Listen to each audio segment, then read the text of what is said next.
Janine and Jericho latest updates. Ang pagtatapos ng Lavender Fields. Ekonin, mamimiss nga ba ang isa't isa?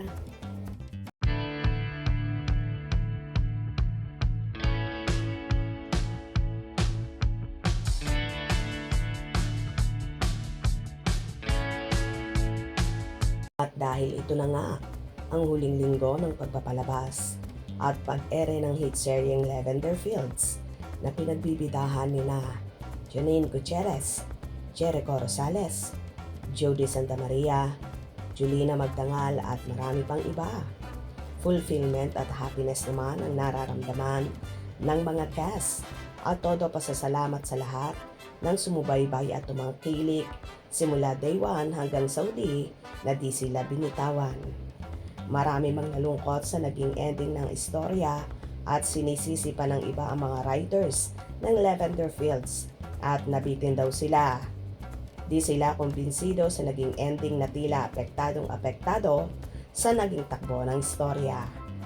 Ganon pa man, marami pa rin ang pumuri kay Janine sa kakaibang role niya dito bilang kontrabida na pinanggigilan mo, kinainisan mo, pero bandang huli ay kinaawaan mo. Kayo ba naawa at nakisimpatya rin kay Irish na ipinaglalaban lang ang pagmamahal sa asawang si Tyrone? Jericho. Anyway, dahil tapos na nga ang Lavender Fields, kaya naman balik-alindog na naman ang actress at panay na naman ang pag-gym. Nagbahagi nga ng video ang dalaga sa kanyang gym routine, fitness.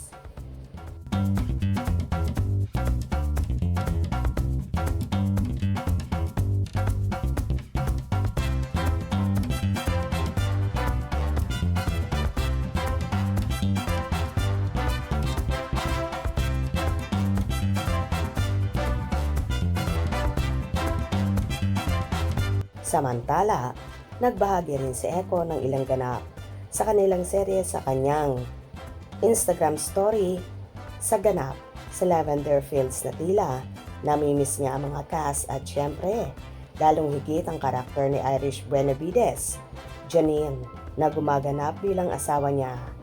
Ganon pa man gagawa ng paraan ang aktor para di niya mamiss ang dalaga at lagi niya itong makasama.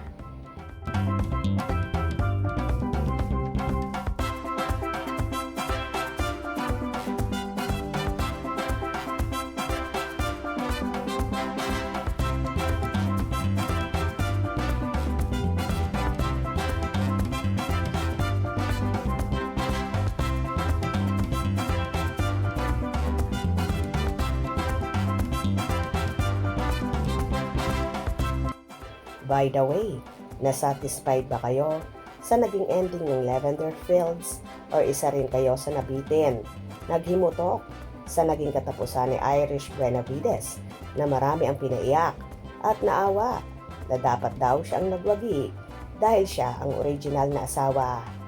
Kayo, ano ba ang naging saloobin nyo rito? Kung nagustuhan nyo ang video na ito, comment down below.